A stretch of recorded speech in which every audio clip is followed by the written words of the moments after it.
Eu sou Mário Persona e essas são as respostas que eu dei aos que me perguntaram sobre a Bíblia. Quando nós lemos o Sermão da Montanha, nós precisamos entender que há dois sermões, não é? Um da montanha e um da planície. Este aqui é o Sermão do Monte. Ele começa lá no versículo... Quando o Senhor Jesus sobe na montanha, no versículo 1. E Jesus, vendo a multidão, subiu a um monte e, assentando-se, aproximaram-se dele os seus discípulos. Então foi um sermão bastante privado aqui, né? Porque eram os seus discípulos e era no monte. O monte nos fala de um lugar elevado, um lugar acima do nível deste mundo. Então ele iria apresentar aqui a maneira como deveriam viver aqueles que pertencem ao reino de Deus. Aqui no caso de Mateus é reino dos céus que é chamado, porque a sua origem são os céus. E a maneira de viver no reino é diferente da maneira de viver no reino. Como assim? Porque nós já nascemos num reino. Nós nascemos num reino, fomos libertos desse reino, e agora o Senhor oferece para nós um outro reino. Se a gente vai lá naquela passagem que fala, Colossenses 1, versículo 12, diz assim: dando graças ao Pai, que nos fez idôneos para participar da herança dos santos na luz, o qual nos tirou da potestade das trevas, ou do poder das trevas, e nos transportou para o reino do Filho do seu amor, em quem temos a redenção pelo seu sangue, a saber, a remissão dos pecados. Então nós fomos transportados de um reino, que era o reino das trevas, o poder das trevas, e transportados para um reino, que é o reino do Filho do seu amor. E nesse reino, o padrão é diferente do reino que nós aprendemos no qual nós aprendemos a viver neste mundo. É outra coisa, é outra história, é outra conversa. No reino do qual nós viemos, posicionalmente falando, né? Claro que nós continuamos no mundo circunstancialmente falando, mas do reino que nós viemos, que é o reino das trevas, o reino onde impera Satanás, as regras eram diferentes. E um detalhe importante, as regras eram transitórias também, não eram permanentes. Porque todas as coisas que ele fala aqui nesse capítulo aqui, nesse Sermão da Montanha, deixa eu voltar aqui na minha Bíblia para o capítulo 5 de Mateus. Tudo que ele fala aqui funciona muito bem neste reino aqui. Neste reino, né? Porque ele vai falar das bem-aventuranças, então, os que choram, os pobres de espírito, os que têm fome e sede de justiça, os misericordiosos, tal. Essas coisas não cabem no reino do mundo. Se você for um pobre de espírito no mundo, você está lascado. Se você for dos que choram, os seus coleguinhas da escola vão zombar de você, vão achar que você é fraco, que você é idiota. Se você tem fome e sede de justiça, nesse reino aqui da terra, eles vão achar também que você é um cara que está fora da realidade. Limpo de coração, nem falar. Pacificador, então, né? Os que sofrem perseguição, não, porque nos filmes os mocinhos, eles perseguem os bandidos, eles não sofrem perseguição. Então, quando vos injuriarem e perseguirem, mentir, disseram contra o mal contra vós, exultar e alegrai-vos. Esses caras estão loucos, alguém poderia falar, né? Tem até uma vez um psiquiatra comentou que o Sermão da Montanha é a descrição de uma pessoa que gosta de sofrer. Como é que fala? Uma pessoa que gosta de sofrer, gosta de apanhar, gosta de... masoquista. O Sermão da Montanha é bom para masoquista, porque realmente ele exalta tudo aquilo que é o contrário do que é exaltado no mundo. Então, se você viver de acordo com as diretrizes do Sermão da Montanha, você não vai ter sucesso nesse mundo, você não vai ser querido por seus amigos, você não vai vencer, você não vai ter aqueles vídeos no YouTube, ganhe 1 milhão em meia hora. Não, não vai. Porque você vai ser um perdedor. Porém, olha a inversão, olha os valores como são. Se você é uma moça bonita, linda, Miss, eu pergunto, até quando você vai ser? Porque acaba. A beleza acaba. Eu me lembro, anos atrás, eu correspondi com uma jovem que escreveu para o meu site, perguntando sobre o que ela fazia, porque ela tinha se convertido, ela foi a uma igreja evangélica e ouviu o evangelho e creu em Cristo. E ela perguntava, o que eu faço agora?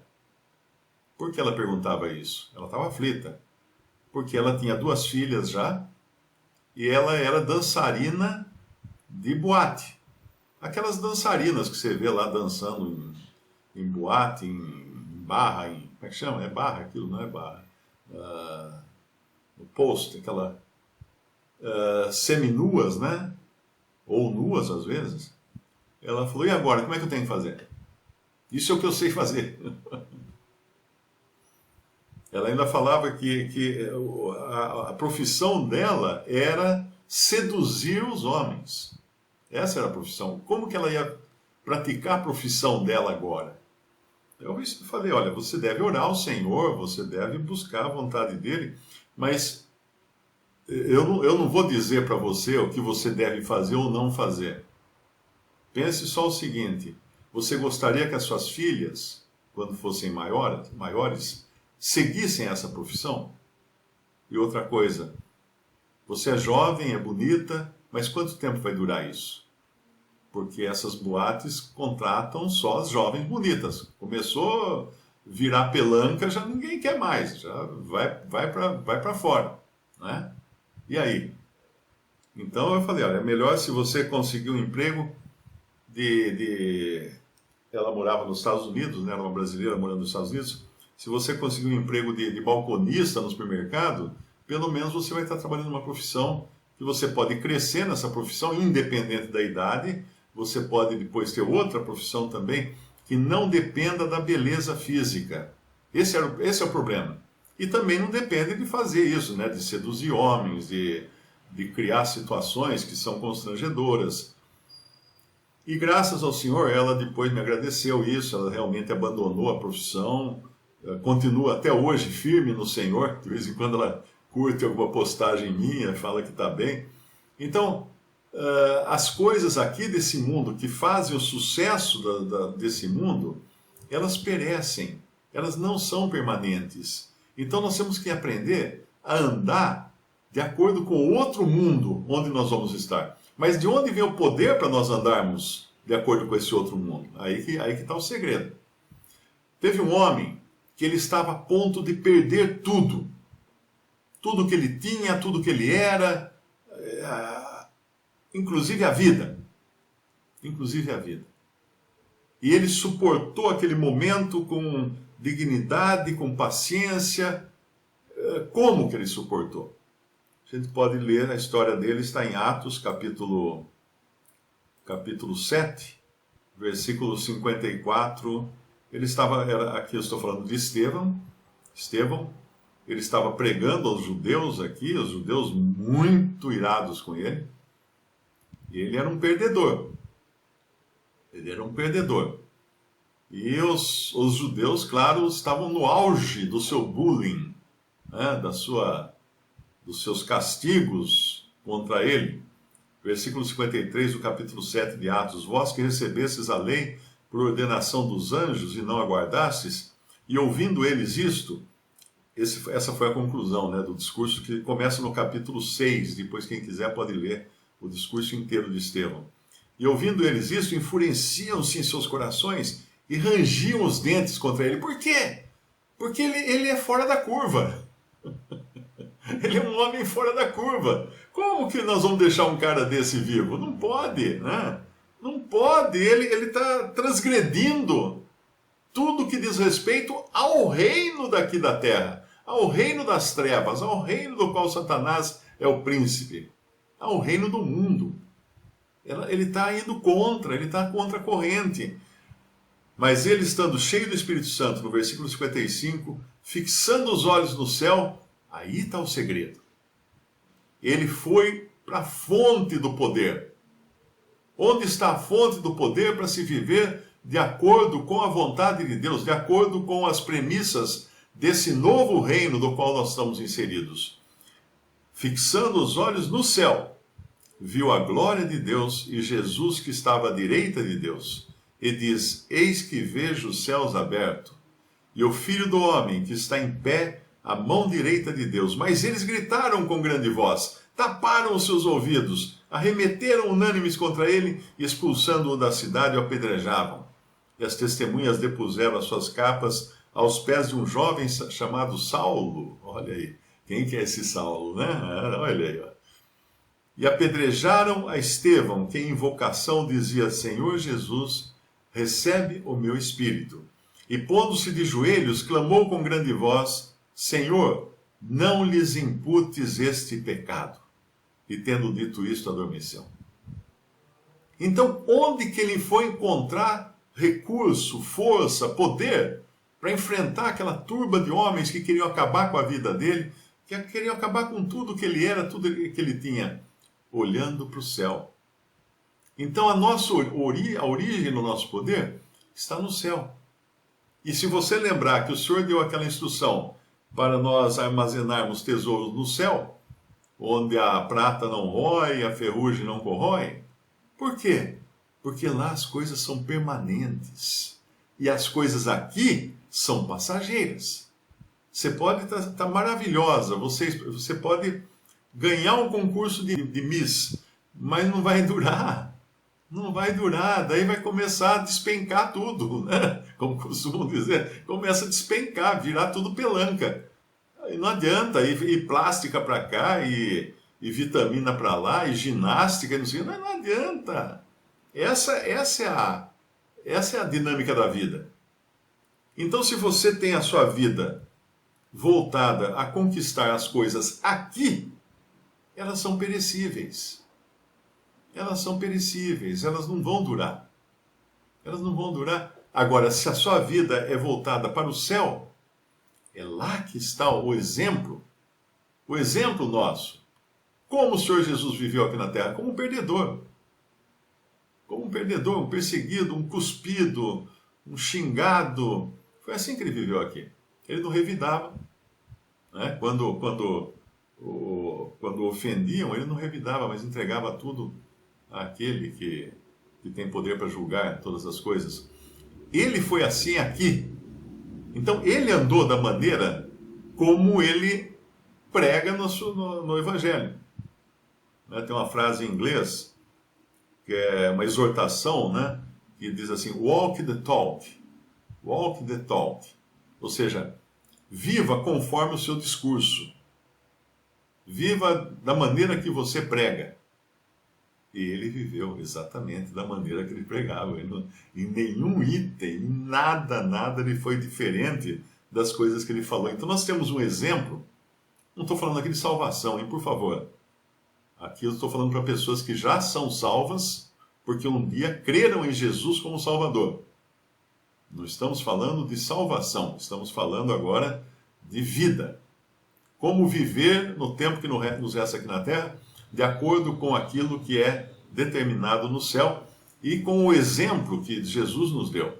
Porque se você quiser ser salvo seguindo o exemplo de Jesus, eu já vou dar uma coisa para você então. Então siga esse exemplo aqui. Ele era sem pecado. E agora? Como é que você vai fazer? Todos pecaram. Destituídos estão da glória de Deus. Ele não tinha pecado. Ele nasceu de uma virgem nesse mundo sem pecado algum nele, nunca pecou, seria impossível pecar. Por quê? Porque é o Filho de Deus, é Deus e homem. Ah, mas se ele pecasse, então, por isso que é impossível pecar. Porque se ele pecasse, seria Deus pecando. O que é impossível. Deus não tem como pecar. Deus é impermeável ao pecado. Então aqui Estevão vai encontrar seu recurso naquele lugar que nós devemos encontrar também, no céu e em Cristo. Em Cristo, seu exemplo, no céu, o lugar do recurso, e no céu, o lugar onde as coisas são permanentes, onde não vai ter pelanca no céu, não vai ter nada que vai. Não tem nada com data de vencimento no céu. Então a maneira de andar aqui deve ser da maneira que nós encontramos em Jesus. Em Jesus, porque ele andou perfeito aqui. Ele foi o único que andou de maneira perfeita aqui. Agora, Estevão tanto seguiu o exemplo de Jesus, que você já reparou que na hora que ele está morrendo, ele diz a mesma coisa que o Senhor disse na cruz? No versículo 60, né? Versículo 60, e pondo-se de joelhos, clamou com grande voz: Senhor, não lhes imputes este pecado. Isso disse ali na sua derradeira hora. Lá em Lucas, capítulo 23, versículo 34, e dizia Jesus: Pai, perdoa-lhes, porque não sabem o que fazem. Pai, perdoa-lhes, porque não sabem o que fazem. Então, tudo que é solicitado aqui nos evangelhos, tanto no Sermão da Montanha, em Mateus capítulo 5, quanto no Sermão da Planície, em Lucas capítulo 6, são coisas que determinam como deve ser a vida do crente nesse mundo, enquanto ele aguarda seu traslado para o céu. Nós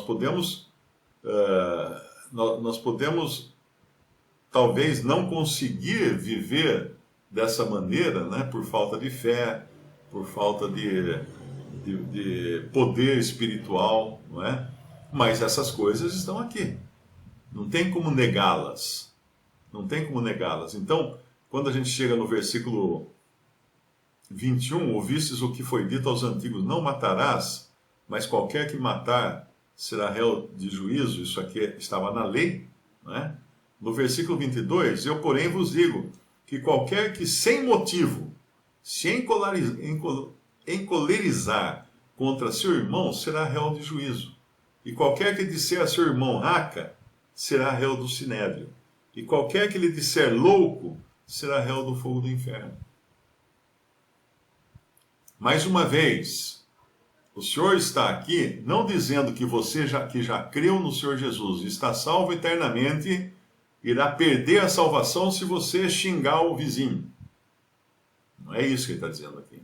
Ele está mostrando aqui que ele veio para aperfeiçoar a lei que havia sido dada ao povo terreno de Deus.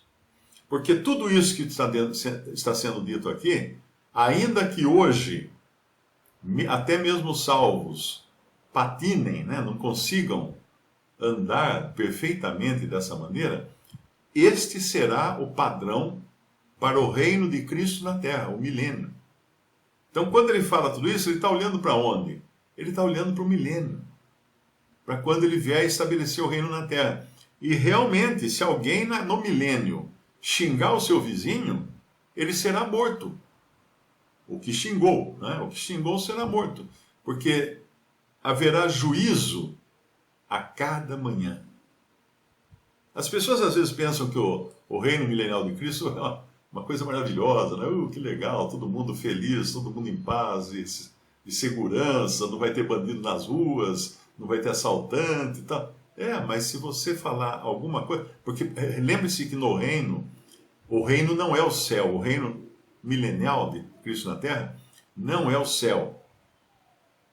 Porque no céu nós estaremos depois ressuscitados com um corpo perfeito e jamais sairemos do céu. Dali para os novos céus só, né?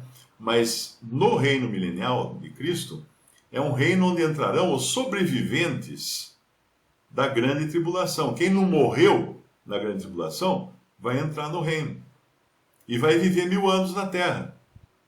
E vai ter alimento, vai ter cura para as doenças, vai ter todas as coisas cujas amostras grátis foram apresentadas durante a vida de Jesus aqui na terra serão realizadas no reino de Cristo durante o milênio.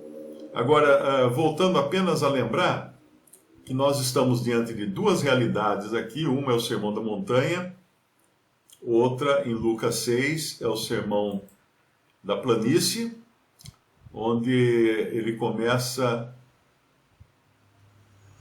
no versículo 17, depois de escolher os seus discípulos, né, os apóstolos, e descendo com eles, parou no lugar plano, parou numa montanha, e também um grande número de seus discípulos e grande multidão de povo. Não tinha multidão de povo no Sermão da Montanha, tinha só os seus discípulos.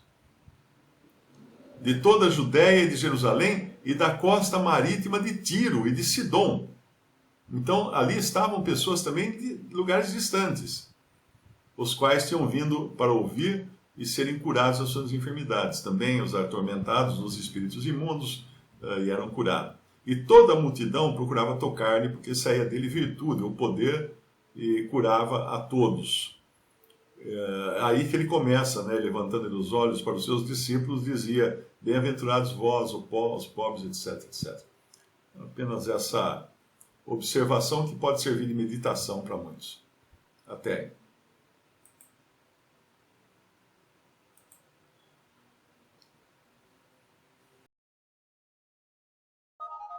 Visite respondi.com.br. Adquira os livros ou baixe e-books. Visite 3minutos.net. Baixe o aplicativo.